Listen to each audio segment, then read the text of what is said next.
Yeah, if I could just introduce Murray. He's coming to do a talk, if you aren't aware, on game art. I've kind of given Murray the freedom to kind of approach this wherever he wants to. Obviously, if you're a year one game student, you're working on building game art asset packs, so hopefully you can get some advice there. But if we can just start by just giving a round of applause for Murray for coming to.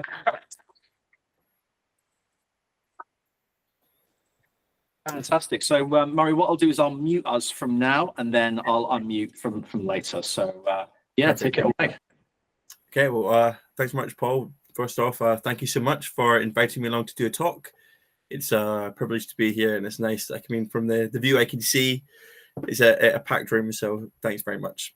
Yeah, so what I thought to do today is I thought I would give a talk which is kind of what I feel like when I look at my career, what I've been working in the creative industry now for about, making myself feel old, like about 15 years. So I want to do a little bit of a reflect on, like, you know, some of the big lessons that I've learned on, and then we'll have some time at the end, because especially if there's anything specific you want to ask me in relation to, because I know you're doing the asset pack stuff, I thought we could get into that and maybe on a question basis.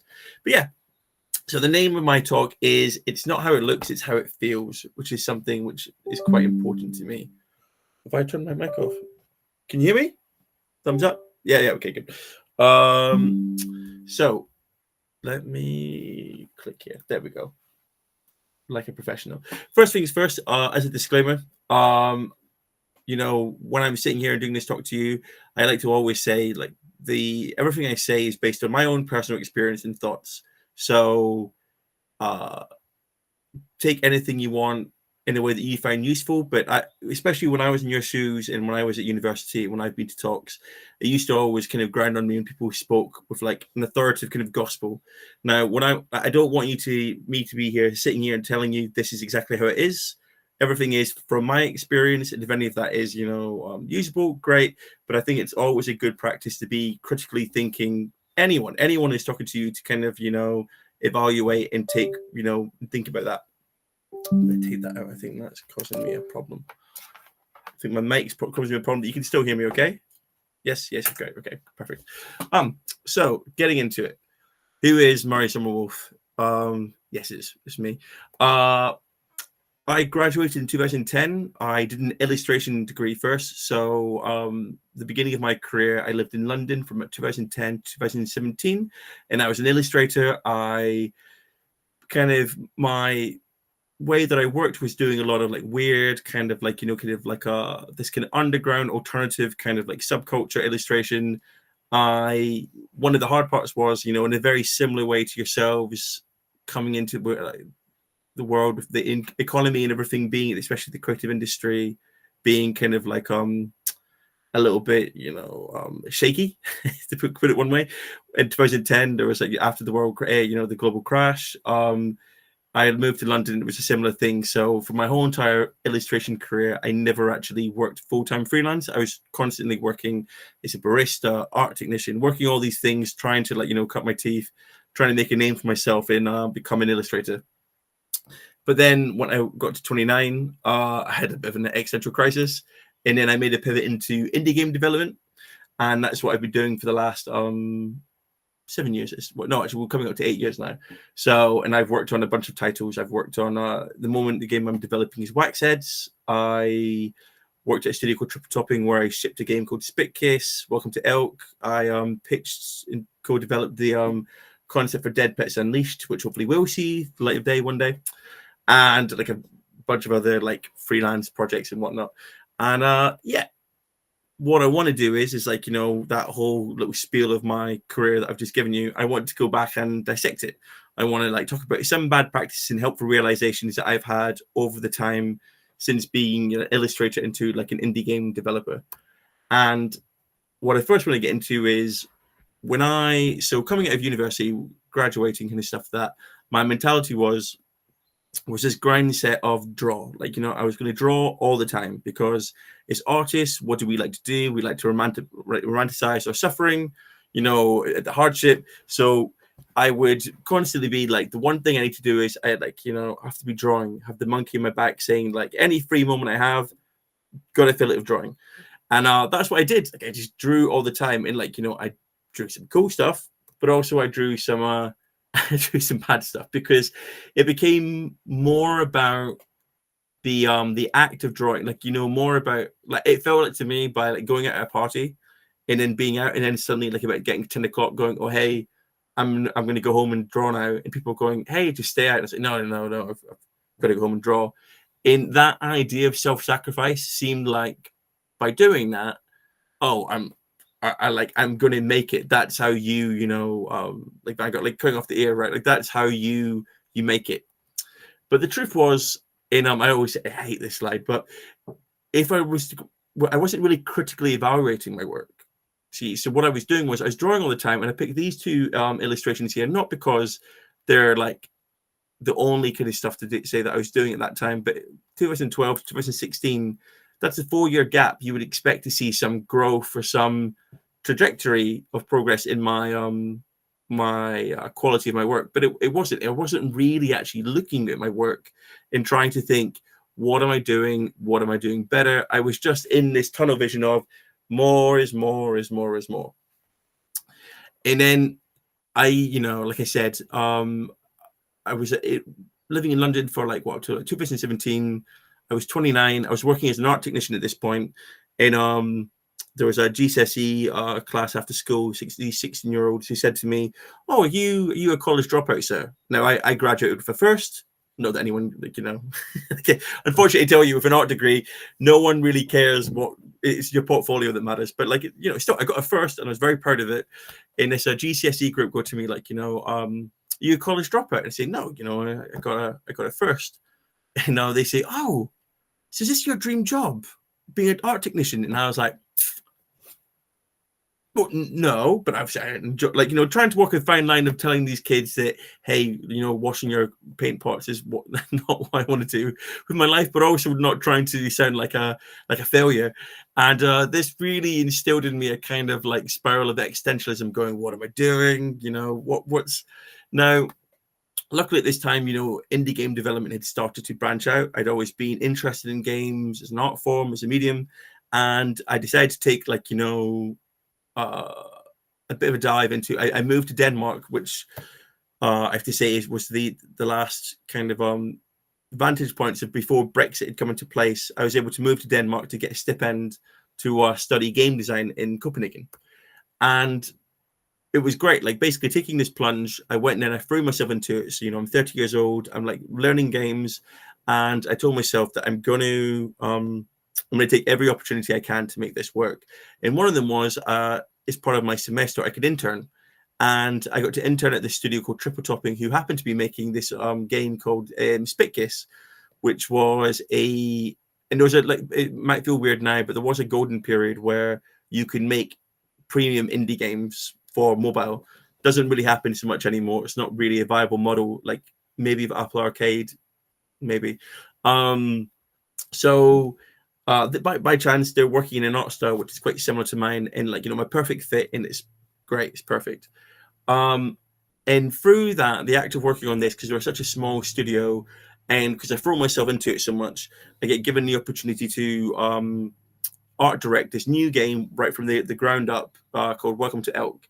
And I'm just going to click play in this trailer because I think it gives context to see the trailer. I always forget the game is slightly like dark, but I think it'll be okay. I think it's got some swearing in it. I hope that's okay. I'm going to click play. Hear that? Yeah, okay, great.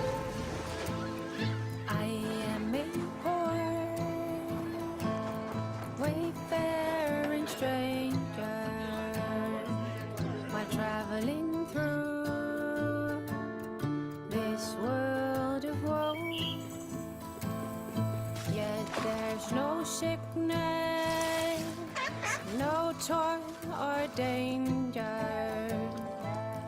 in that bright world to which I go. I'm going there to see my father. I'm going there, no more to roam.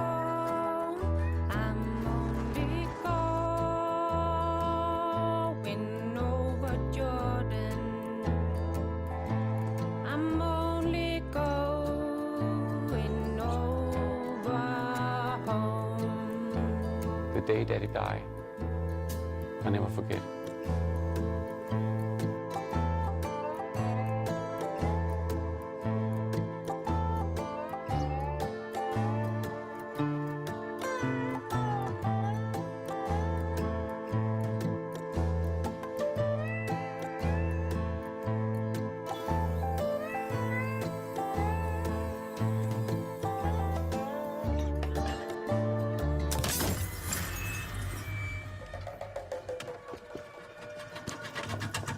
I'm going there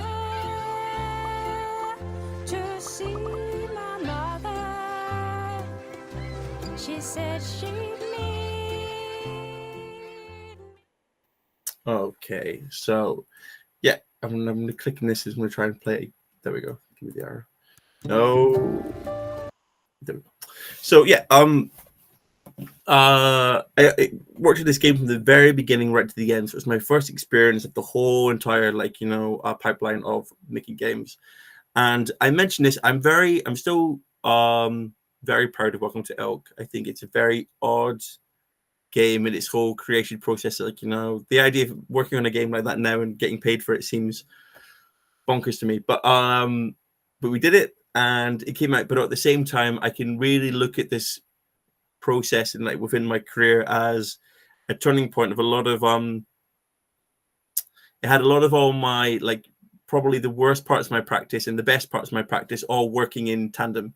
So to give some more context, when we went about making it, and it's my first time art directing, but I was the only artist in the project. At the beginning, the game was made by 3 people, and I was the artist and art director. So it's my first time doing that. And of course, when you haven't really had that experience, you're just kind of bringing in whatever you think is, I'll do it like this because no one else is telling me different. So, and when we started, the idea was that Night in the Woods would come out, and that was a huge, a really big impact game. And we're thinking, okay, well, that game's illustrative. It's got this stylistic element. It's very popular. It deals with this kind of black comedy of kind of being very whimsical, but also it has underlining emotional, very big emotional story beats. And at the time, BoJack Horseman was really big. So again, this kind of Trojan horse of no pun intended, that you're bringing in comedy and kind of approachable illustration, but at the same time you're using that to actually bring in really heavy storylines.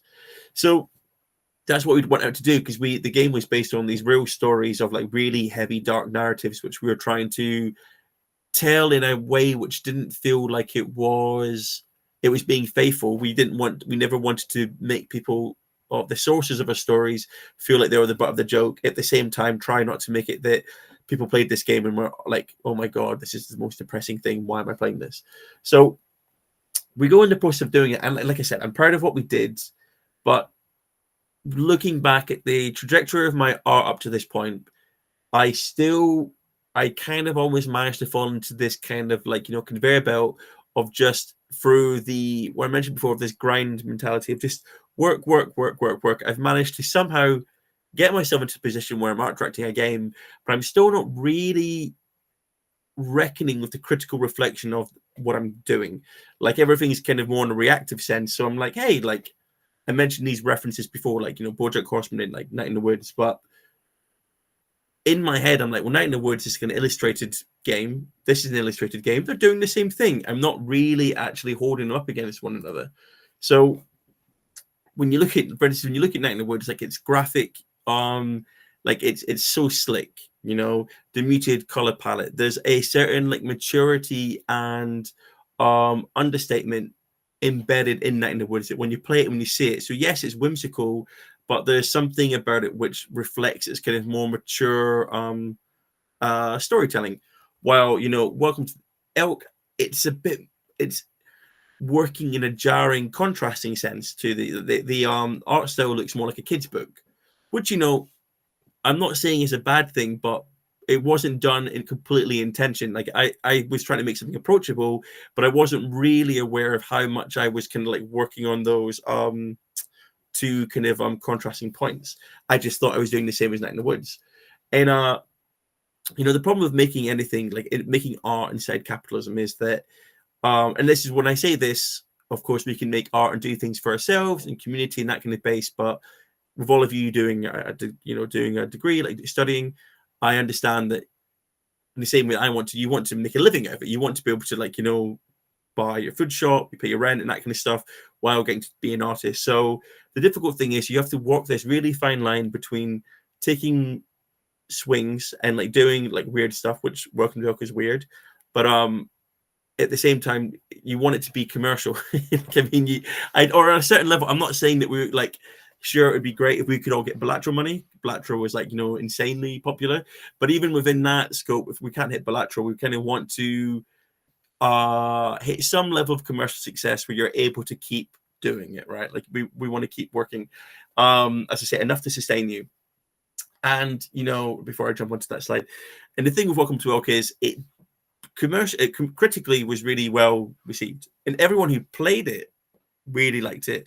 But in my mind, visually, the game didn't quite connect with the feeling and the vibe of what the actual looking at it face value. You would not get the right reflection of what that game was about until you played it, and the game didn't sell. It didn't sell. Let's put it this way: it didn't sell enough to sustain the studio. Which brings us on to, so the next, this all kind of came to a head because then the next game we were making after Welcome to Elk, I started working on it. I pitched this idea, which originally Dead Pet Society, pun on Dead Poetry Society for anyone there, but I had this idea of I mentioned before this existentialism I had when I was 29. What I wanted to make, I was in punk bands. I wanted to make a game about being in a punk band and that whole fear of I meant. When am I growing up? When do I give him my dreams? That kind of thing. So when I originally, these were the first kind of different explorations of exploring it. And when the concept got picked up, but when we were pitching it to potential publishers to get funding, because like I say, Welcome to Elk wasn't going to sustain the next game entirely. A lot of publishers and funding people were saying, well, what is it? In we were it's like Welcome to Elk, except it's reskinned for it to be a band.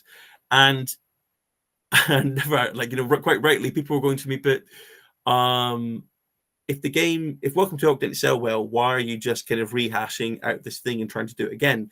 And the idea just never really occurred to me. I was like, well, but it's cool, right? Because the idea was cool, but with the exploration of it, stylistically it was fun. Stylistically I was having I was trying out all these weird illustration art styles, but all that idea I told you about, that existentialism, that kind of that friction between growing up and being in a band and all this stuff, when you look at the concept art like this, that's not communicated there. The art wasn't capturing the feeling of what I was actually trying to emote. The two were completely separate from one another, and so I started to panic. At this point, I'm working in a studio, I've worked in this game, and then you suddenly hit these realizations of, oh, what am I doing? I'm like, what? And it's it's difficult to have introspection. It's very difficult to not fall into the pattern, because I think as artists we all have imposter syndrome, so it's very very natural to say, oh, I'm rubbish, I shouldn't be doing this, or that people are going to find out about me. But instead it's harder to actually do the work and go, okay, what am I doing wrong? And at this point, especially with Dead Pets, because we are like I say about capitalism, running out of money, need to get money, need to do, I was in this kind of free fall of I have to fix this. So I started looking at, which I should have been doing in the first case, looking at games around me, trying to more in tune with the idea of tone and feeling about what it is that I'm trying to make. And at the time, this must be 2020. So you've got Resident Evil 8 coming out. Everyone's going crazy about the big vampire lady with the big hat. Hades was coming out. Everyone loved Hades, and Monster Prom. And I was people really like charismatic monster types. That kind of seems to be a vibe. And then I made this pivot to. And it was under a lot of pressure. It was very stressful. Made this pivot to this more demonic kind of washed out color palette of demons, this demon world, and that's what Dead Pets would be. It would be this demonic kind of slacker punk rock kind of game. And already when we started doing this, it suddenly the idea kind of coalesced. It was like, oh yeah, that makes more sense. And you know, just to make it a point, but I think even at this point, it was good, but it could still have gone. Could have gone further. It could have gone could have gone along more. I was kind of like more scratching at the itch of something rather than actually fully coming full form, going, I know what it is I'm doing. And what I call that is working with intention. Like when you have the intention of I want to create this feeling, so therefore I'll do this, your work feels a lot stronger than you going, this is cool. If it's cool, maybe other people will think it's cool. Needless to say, anyway, as Paul alluded before, me and my wife, we had twin baby boys. So at this point, obviously, I was still living in Copenhagen. We came back to the UK, and I will say that in Dead Pets, Ina Hansen became art director, and who I think it was amazing to see what she did after I left. Like this is a key art there, but like she elevated the game into this, like bringing in this more rich color palette in these more kind of darker like punk, this more of this aesthetic, and when you see it you go like straight away it punches you in the face. You're like, this is punk, like this is this whole kind of angst kind of ridden. So that was interesting to see, like almost being a part of something and then seeing what someone else did to it and going, okay, yeah, like that makes sense. So needless to say, I come back to the UK and I've been working in this game studio for like 4 years. My kids aren't sleeping and I'm trying to get back into games, and I had this time to reflect of going, my visual process up until now has been really it's been a big crutch of my art style. It was relying on my art style. It was relying on, hey, like this kind of feels cool, it feels kind of weird, it's very Murray, and people kind of responding to that and me just kind of going, yeah, that's enough. But I wasn't instead thinking, what is the feeling of my art communicating when someone is playing my games or when I'm trying to make a game? Because also I should mention I work a lot in the writing and the projects I work on as well, so that I'm usually thinking of both those things. I was starting to think more like, how am I communicating the actual feeling that I want? Like how is it when I show someone something I'm working on and people look at it straight away and they're like, yes, like, yeah, I get it, what it is you're trying to do here. And again, this goes back to, I was still in the mentality up until this point of like the grind mindset of like draw, like just the idea of like, it's the equivalent of like bashing your head against the wall, like to break the wall. If you just kind of keep power through it, like powering through it, I can speak, that the like it will solve itself. And by some way of luck, I had managed to make that happen up to that point in my career. But, part of me thinks, imagine if I'd started thinking more critically earlier what I could have done. So when I talk about this is because I think there is a mantra within the art community, the idea of, like I say, about this idea of suffering, and like the idea of drawing and the idea of just doing that is what's going to get you through it, right? Like it's going to get you places. But the truth is, I think people, when you think more considerate about what you're actually doing, when you're actually reflective about your art, like thinking about, especially because games are such as a medium, are so multifaceted in terms of like you've got design, you have story, you have tone, like thematics, visual expression, like a mixture of animation, technical constraints. There's so many things you have to keep in mind at one place. It's better to think about, what is this game trying to do? A game like Into the Breach, if anyone's played it, I love that game, so good. That game, I mean, it's about mechs and it's like, but that game is more gameplay focused than it is anything else. And the visual clarity of it is what really makes it sing. Like, so that game is all about how do we communicate things and make you feel cool, like you're like moving little robots, but it feels really, clear in its like a flow of like UI and design, as opposed to something like Hades, which is very superfluous. It's very like rich and detailed, and like that art style is what really makes people kind of go like, yes, the gameplay is excellent, but it's that art which really that overindulgence in detail is what makes people think about it and want to hang out with those characters and stay more in that world. So yeah, so I kind of get to this place. I come to this epiphany at the young age of what must have been like 34. And after, without going to boring all the details, but like, I lectured for a bit, I was freelancing, and then I luckily managed to get into a grant which allowed me to start developing this idea I had, because if I hasn't been apparent, I'm a bit of a music nerd, and I wanted to make this game about working in a record store, because I thought it was a good conduit for game design, and that would be Waxheads. But with this time, with the art development, I was really like, I want to nail this feeling. I want to get the right references. I want to get it so when people look at this game, straight away they're like, I know what this is about. I know how this is supposed to feel. And a lot of that was also, having references and strong benchmarks, and when I say benchmarks, the great thing about games is, when I taught, I'd say to students, like, find free benchmarks, find people that, and I did this with Waxheads. I found like free games linking from Coffee World, what's it called? Coffee World, Alan Wake, Coffee Talk. That's it. Coffee Talk, Strange Horticulture, Valhalla, some of these games, and then using Scott Pilgrim in like other alternatives for things like, High Fidelity, Daria, Ghost World, but using a whole collective of different, tonal references, but also in terms of games comparing to, like Strange Horticulture, Coffee Talk, both games are very visually strong. They have very strong hooks and very strong concepts. So I would have their work on one monitor, and I'd put my work on one and go, am I hitting the same kind of like standard, the same kind of like, quality assurance they're doing? And if not, it's not about going, well, they're better than me. It's going, all right, what is it that they're doing that I'm not doing? Is it the character design? Is it the use of lighting or depth? Because especially in these kind of interface, games, is it the layout? Is it the UI? And like really getting into this kind of like critical evaluation, which helped bring the game. And even from an early iteration, from my very early stages, like I was already feeling like I was kind of tapping into something. And then where I got to now, where the game is now, are like.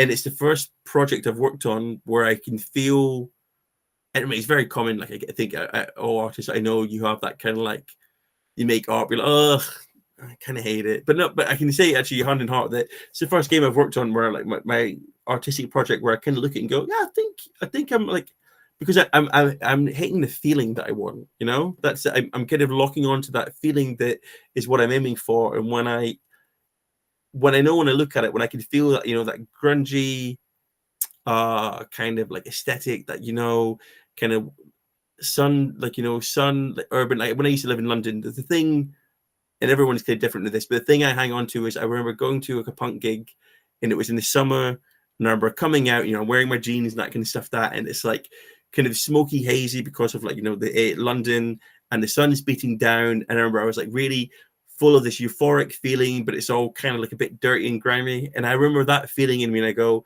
that's what I want this game to feel like. So I keep that idea in my head, and I keep trying to like look at the way I'm using the color, the textures, the art style, especially that Scott Pilgrim kind of like connection, and going, am I hitting that? When I know I am, I go, great, cool. Like I'm in lock with the feeling that I want to make.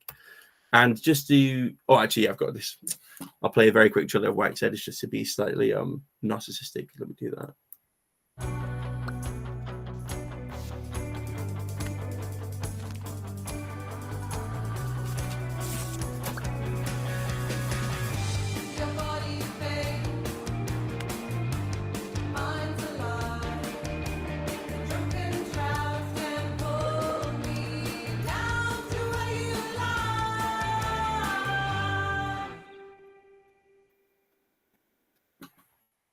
There we go. There we go. Yeah, and then like to kind of really hit it on the head.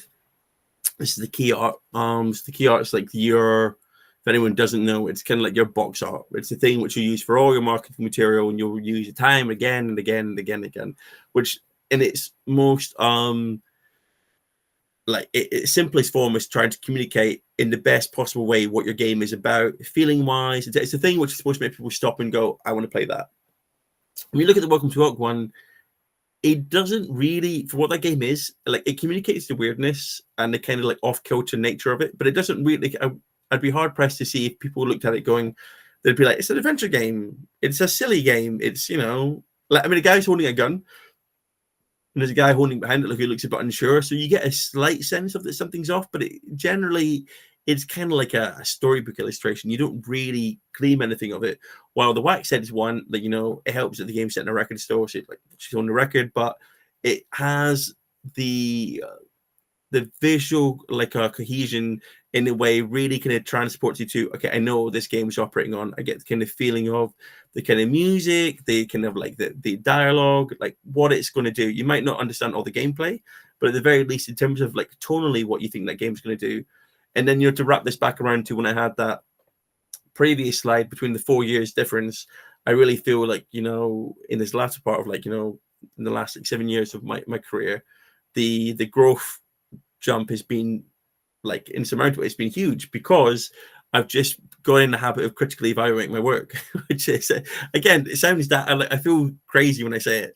It's just that it's so easy to get locked into the idea of like, I'm just drawing and drawing is going to help me and I'll get better for doing that. And I'll just kind of like, that's all I need to do. And when really all it took was like using my eyes and my head a little bit more. So that's it for this talk. So I will stop it there, but we've got plenty of time to get into questions and like talk about this stuff a bit more in detail. Cool. I think, is our mic on? Can you hear us? I can hear you now. Yes. Yeah. Cool. First, folks, could we get a round of applause for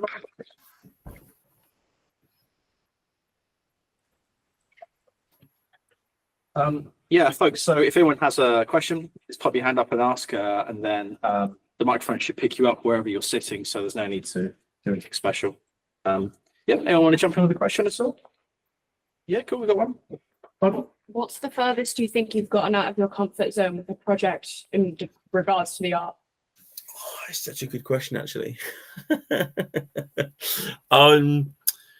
So that's a really great question. So what I'll do is I'll slightly tangent off what I didn't touch on in this talk, just because I wanted this talk to be more about within my own practice. But when I came back to the UK, one wall that I hit into was that when I started looking for work again back in the industry was that I was getting really far in a lot of interviews and like I applied to a lot of jobs. And this is before the kind of wobble we've had in the games industry with lots of layoffs at the moment.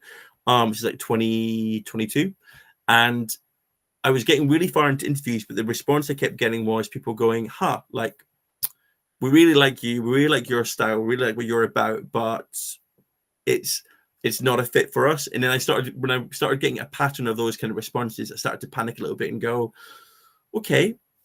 So actually, just before Wax Heads, I made a pivot into UI, but one of the things that really opened up and started giving me more success was I started doing vector art. So I've never really got on with Illustrator, but I use Figma. If anyone knows Figma, it's like a vector-free software kind of stuff. I really swear by it. And I started just making art in that, which felt really different to what my normal comfort zone. And what I found with that was that just by getting to work at a different kind of art style and like doing that and putting that into my portfolio, I started having more successful, especially within UI, I started getting more callbacks. And actually I went from getting no job offers to getting 3 job offers. But actually I worked at a studio called Clothcap just before I started working in Wax Heads. So that's probably the most I've worked out of my comfort zone. But the games I'm working on are like it's pretty much, it's like more, I feel like I'm moving or I'm being more like Wax Heads. I would argue it's still me, but I'm finding ways to build on my strengths, to use it in a way which I think is more intentional than say what I did with Welcome to Elk. Thank you. Next question. Someone got a question to ask? I'm going to jump in on this one if you don't mind. When you're just working as an illustrator, building graphics for adverts, things like that, there's a certain kind of static nature in terms of building like one image or just a series of images. Yeah. But with game art, because you've got the added element of just like the volume of work that you've got to produce, the volume of assets, maybe animations, multiple frames of certain things, How do you kind of approach that balance between fidelity and production time so that you don't just work on one single character portrait or one single thing for so long? I do a lot like in my I'm trying to think if there's even a way I can show an example. I do a lot of like blocking in stuff first. So for me, I do a lot of GIFs, especially for, I mean, it's hard because like, especially the games I work on, because I tend to have in indie, I tend to like work over a bunch of different disciplines.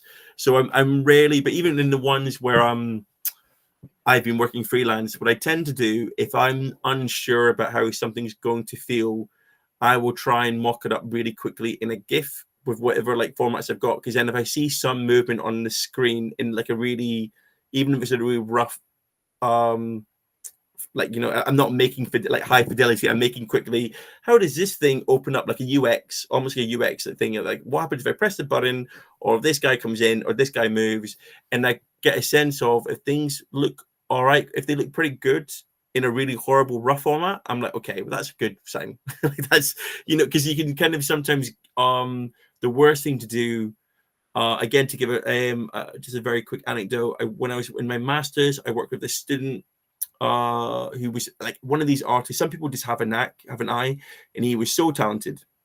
So talented, and we're making this game together. It was a 2D skydiving game, and his job was to make the background, which we're going to drop in, and he just disappeared, like, you know, wasn't communicative. He disappeared, and he came back like a day before the deadline, and he made this like intensely detailed 2D map that looked like a Call of Duty map, like, you know, when you're in the big plane and you're dropping bombs down and everything. Like, it looked, the fidelity was crazy, but the game we were making was stylized.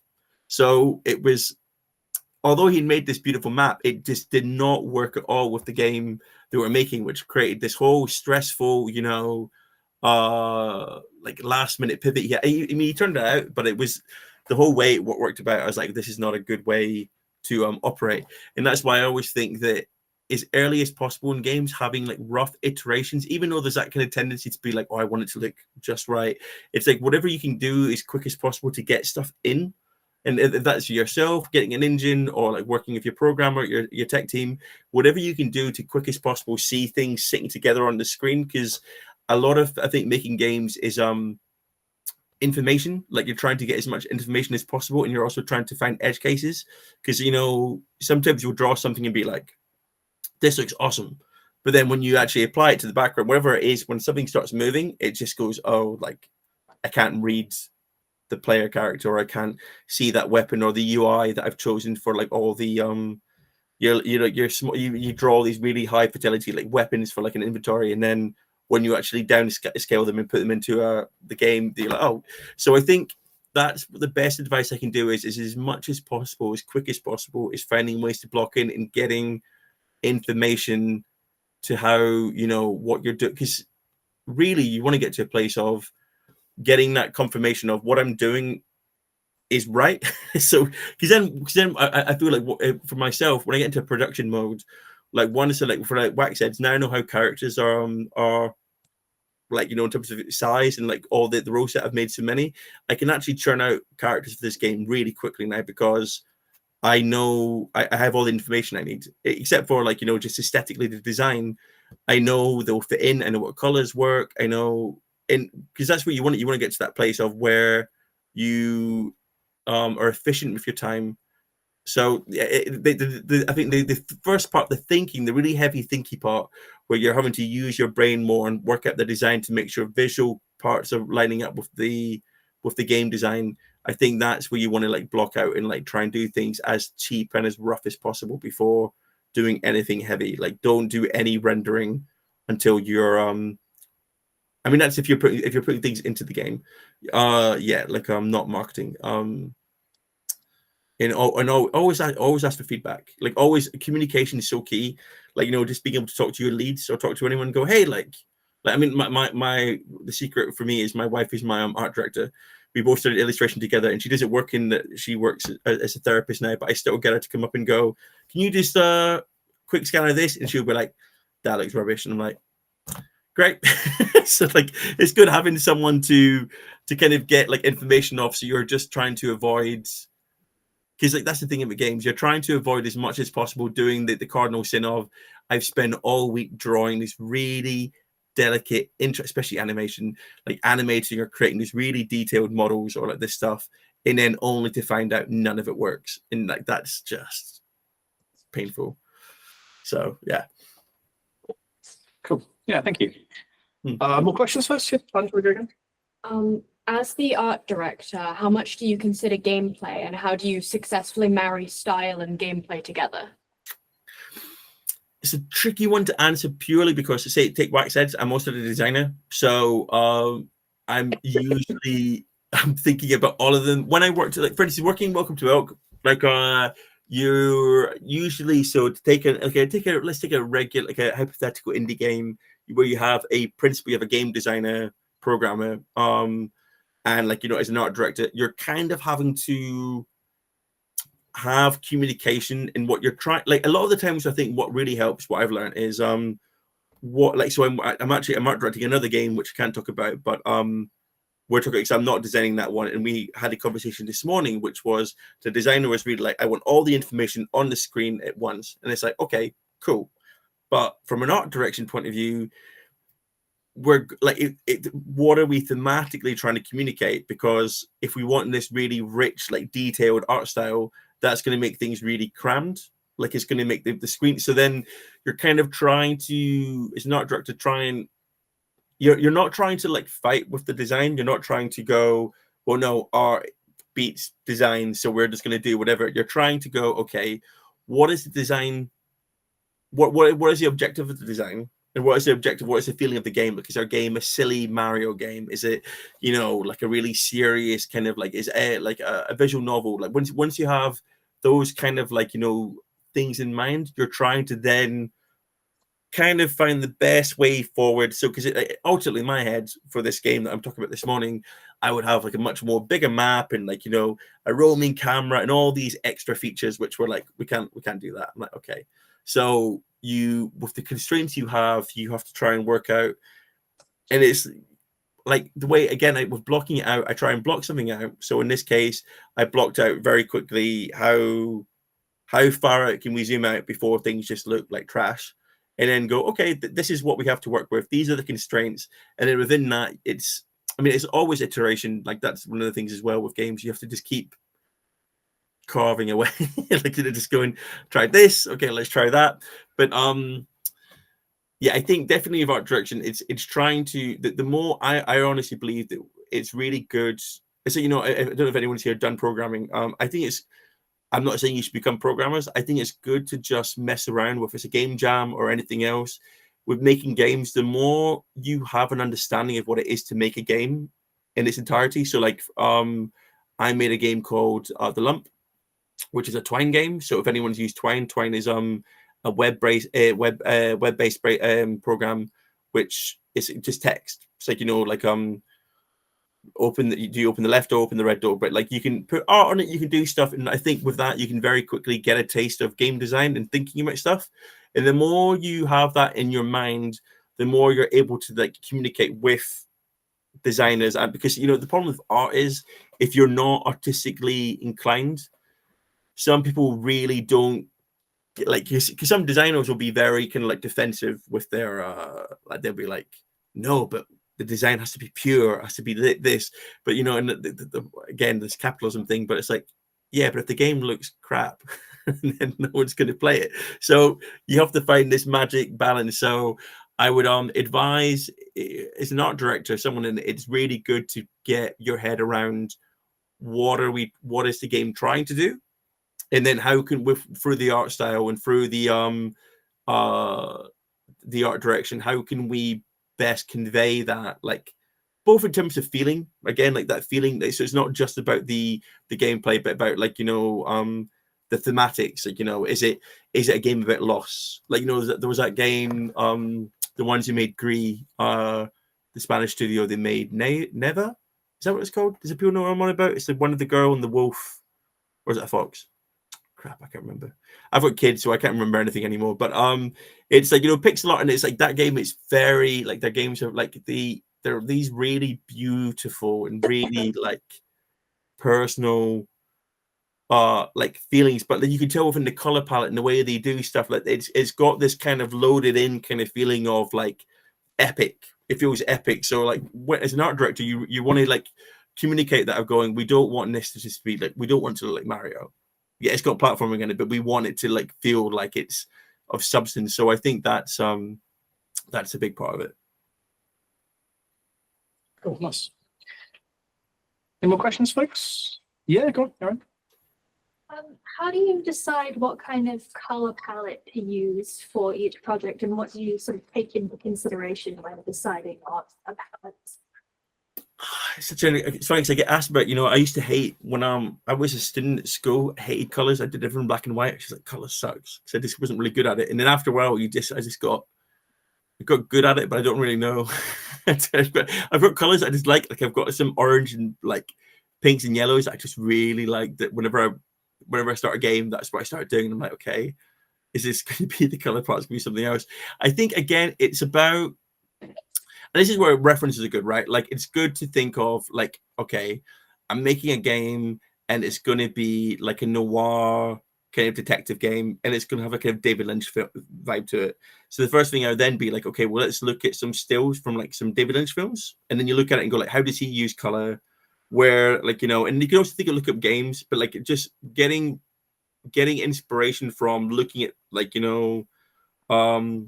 correlating things and going, and that usually when you look at stuff, you'll usually find that your brain starts to get inspired, because you'll see like Twin Peaks, like the Red Room, right? And you'll be like, oh yeah, like that red and black, like that's kind of cool. What if I did something like that? And then maybe you're like, well, what if I make it like a dark purple and a kind of more pinky red, like, and then you kind of start going off a little bit like that. But I think that's probably the best thing. Again, it's just thinking about thematically, what are you like trying to achieve, and then thinking about and then references. Yeah, thank you. Any other questions, folks? Can I ask a very odd question here? Yes, How would you approach making art if you hate making art? So some of the students, they have a unit on game art, and they might not necessarily have wanted to make artwork, but because that's the unit that they're working on. How could you approach that problem? Do you think you probably didn't enjoy drawing or things like that? My best advice, this might be seeming a bit weird when you're making games that is digital, but like sometimes I don't like. Sometimes I'm like, I'm just fed up. I'm fed up, like, doing the things I have to do, and I don't want to do it, like with drawing. And the things that I do, and like this has always worked for me, is being physical. So if you're not into, like, if you feel like I don't like making art, doing physical, like the physicality of putting a mark on the page. And sometimes you don't get that, because the problem with Wacoms in like 3D with using a mouse, it's very like, even with a Wacom, it's very personal, right? Like, it's not personal, it's very technical, and it's quite, I do a line, it draws a line, but you don't get a sense of physicality for it. So I know it's maybe a little bit too outside the box, it feels a bit weird, but like sometimes I will get like, I would go through phases. I don't do it so much now because of the kids, just because of time, but I would like sometimes get like sketchbooks and like just like get glue and paper, and I would just like make collages, and I would just make a mess. And even and the hardest part of this stuff is to go, I'm not making anything, like, because art sometimes is just it's just a way of just making a mark on a page.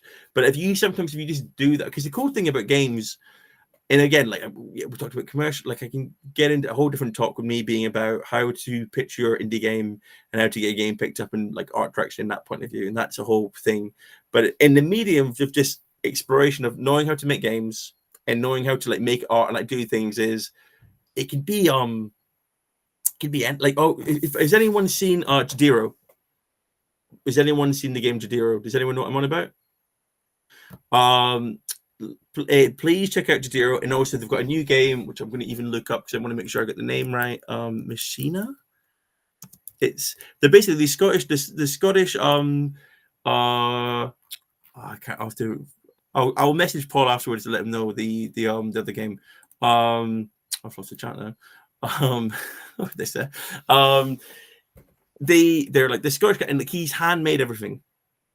Handmade. He's literally made models of everything, but not in like a perfect Aardman kind of like. It's very clunky.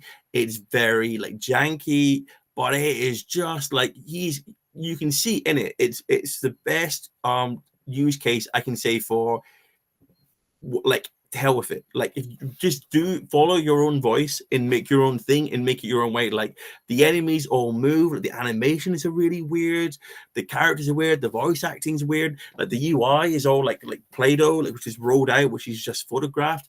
And then this new game they've made, like it looks even better. Like it's all just handmade stuff, which they've done. Like you can, and the idea is you can, I mean, of course, the top end, like the AAA version of this was at Halibut. They was at Annapurna game, which is like really amazing stop motion kind of stuff. This guy on this like spaceship, but you don't have to go to that. The Jadero is a perfect example of you can just make stuff, and even if it's crude, you can give things their personality. Like I'm a really big believer in anyone can make art.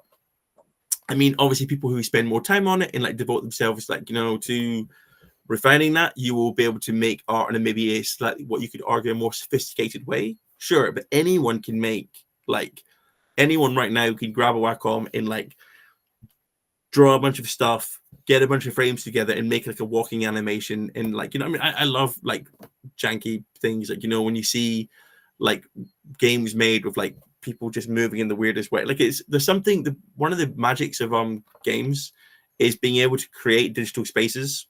Like one of the first games I made was a game jam was called Sad Train Man.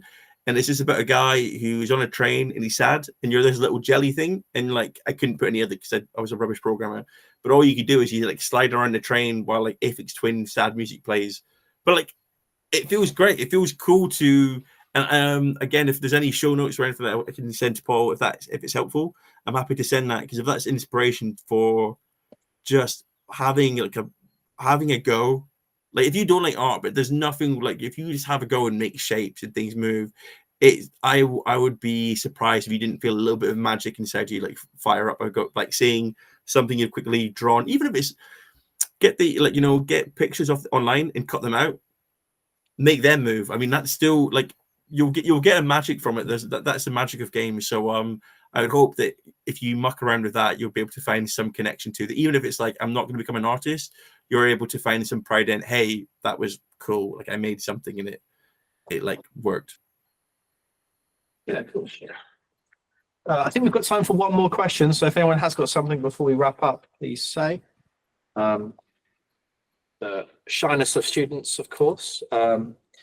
Lovely. I'll change the camera over there. Lovely. Cool. We can wrap up then. So yeah, Murray, thank you so much for your time. If we can get a round of applause, please. Thanks very much. That was really it was a pleasure talking. Oh, thank you. Thank you. Lovely. So for those of you who are in the room, obviously you can head out, make sure that you have signed the register. So you popped your name and your student number. And then, yeah, please just make sure that you are careful with the cameras around you as you get up. They're all put in very specific positions, so please don't those. Thank you very much. Yeah, cheers. Thanks so much, Murray. Take care now. Take care. Bye. Bye.